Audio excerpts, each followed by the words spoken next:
ये आम आदमी पार्टी की टीम थी।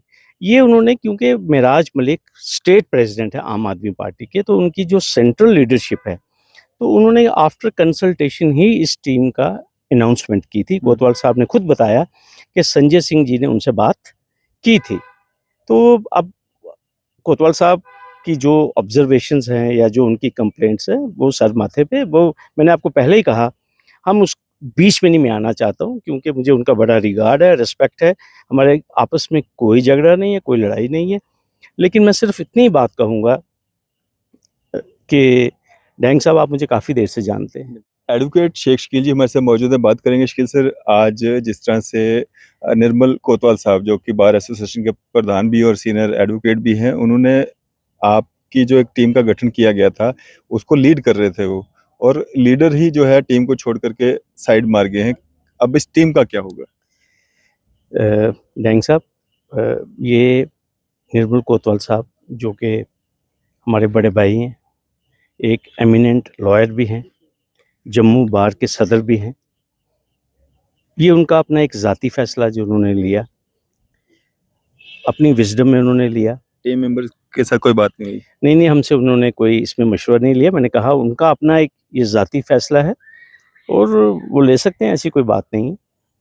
लेकिन जहाँ तक हम बाकी लोग इस टीम का हिस्सा हैं, जो 9 लोग हैं, सभी लोग हम बरकरार हैं और इंशाल्लाह टीम बिल्कुल इंटैक्ट है बाकी सारी, और पाए तकमील तक इंशाल्लाह हम इस केस को लड़ेंगे। और आने वाले 2-3 दिन में जो भी डेवलपमेंट्स होंगी, आप देखेंगे कि जो भी लीगल रेमेडी है उसको एग्ज़ॉस्ट किया जाएगा।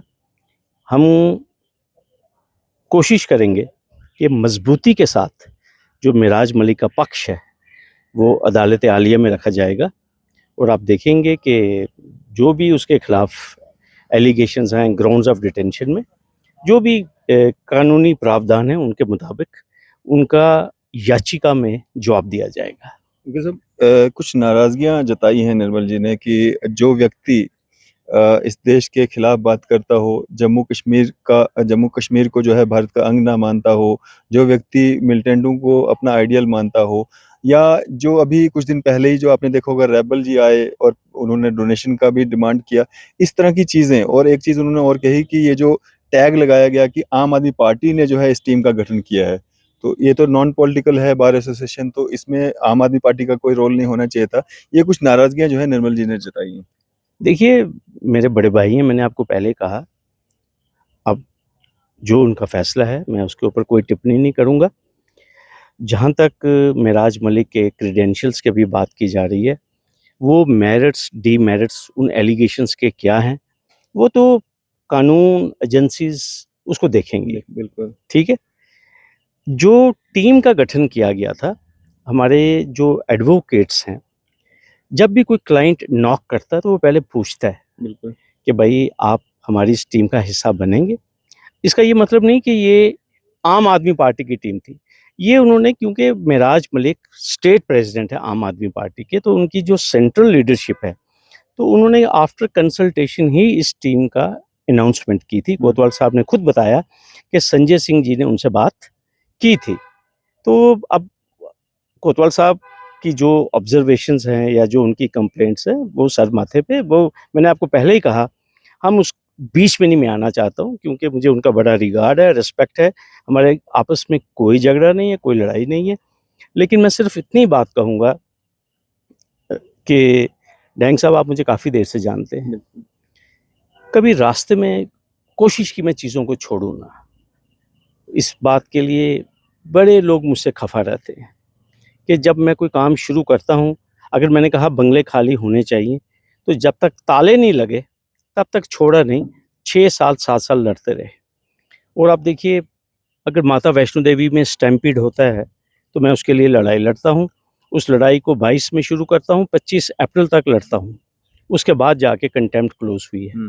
और कोई भी जितने भी मामलात हैं जिनमें मैंने हाई कोर्ट का दरवाज़ा खटखटाया, कोशिश की कि जो अवाम की जो उमंगें थी, उसके ऊपर पूरा उतरा जाए। और इस केस में भी आप देखेंगे कि मेराज मलिक अवामी लीडर है। उसकी आवाज़ को दबाने की एक बहुत बड़ी साजिश है। ये मैं आपको बताऊंगा। ये कोई, मैंने कल भी आपके साथ बात की थी, ये जो डॉजियर और ये जो डॉक्यूमेंट्स बने हैं, ये कोई 2 दिन में नहीं बने हैं। इतने कागज़ अगर टाइप करने हैं ना, आपको मिनिमम 1 महीना चाहिए। बिल्कुल। तो ये तैयारी पहले से थी, और ये सिर्फ़ जो डीसी साहब के साथ जो मिसबिहेवियर का इंसिडेंट सामने आया एलिजेड, ये एक ट्रिगर बना, एक काज़ बना। लेकिन जो मिराज मलिक ने जो अवामी मुद्दे जिस तरह जम्मू कश्मीर की लेजिस्लेटिव असेंबली में जम्मू में उठाए, ये बेसिकली काम वहाँ से शुरू हुआ। कि किस तरीके से, क्योंकि अगर मिराज मलिक बाहर रहेगा तो कुछ ऐसे लोगों को वो एक्सपोज करेगा जो लोग कहते हैं जम्मू की बात करते हैं, जम्मू की डिस्क्रिमिनेशन की बात करते हैं। तो अब आपने देख ही लिया जो सामने आई है बातें, आप देखिए जो लोग जम्मू की डिस्क्रिमिनेशन की बात करते हैं, वो जो जम्मू में पुल बैठ गए हैं उसके ऊपर बात नहीं करेंगे। जो जम्मू में 40-40 गांव खत्म हो गए हैं, लोगों की ज़मीनें बह गई हैं, उसके ऊपर बात नहीं करेंगे, और उल्टा ज़ख्म दे रहे हैं जम्मू के लोगों को कि आपने नाले के ऊपर क्यों मकान बनाया, आपने खड्ड के ऊपर मकान क्यों बनाया। तो भैया आपको तो मैंडेट था ना कि भाई आप लोगों के लिए कॉलोनीज बनाते गरीब आदमी के लिए। तो इंस्टेड ऑफ रिहैबिलिटेशन या इंस्टेड ऑफ फ्लड मिटिगेशन, उल्टा उनके ज़ख्मों के ऊपर नमक छिड़का जा रहा है। तो मिराज इन इश्यूज़ को एड्रेस कर रहा था। तो मैं आपको इसलिए ये बात कहना चाहता हूँ कि ख़ास तौर पर डोडा के अवाम को ये मैं मैसेज देना चाहता हूँ, और वो तमाम लोग जो मिराज मलिक को चाहते हैं, जो मिराज मलिक को प्यार करते हैं, और ख़ास तौर पर उनकी फैमिली मेंबर्स, उनके वालिद जो जिनकी सेहत भी ठीक नहीं है इस वक़्त, मैं उन सब लोगों को ये मैसेज देना चाहता हूँ कि वो बिल्कुल भी महसूस ना करें, मिराज मलिक अकेला नहीं है, पूरी टीम इंटैक्ट है, और आप देखेंगे इंशाल्लाह 1-2 दिन में हम आपको जो भी लीगल रेमेडी हम इन्वोक करेंगे कानून के मुताबिक, वो भी आपसे शेयर करेंगे। देखिए साहब, पूरे जम्मू कश्मीर में अफवाहें चल रही हैं कि निर्मल कोतवाल साहब पे जो है प्रेशर था, दबाव था, जिसके चलते इस टीम से उन्होंने जो है अलग होना बेहतर समझा। हालांकि उन्होंने इस सवाल तो हमने उनसे किया था, इसका जवाब उन्होंने दिया नहीं। उन्होंने कहा कि मेरे पे कोई भी प्रेशर नहीं था। क्या आपको लगता है कि प्रेशर बिल्ड किया गया, क्योंकि बार एसोसिएशन के प्रेसिडेंट भी हैं, जम्मू में हैं? डैंग साहब, ये मेरे बड़े भाई का ज़ाती फ़ैसला है, ठीक है? मैं कोई टिप्पणी नहीं करना चाहता हूँ, क्योंकि मैंने उनसे भी बहुत कुछ सीखा है।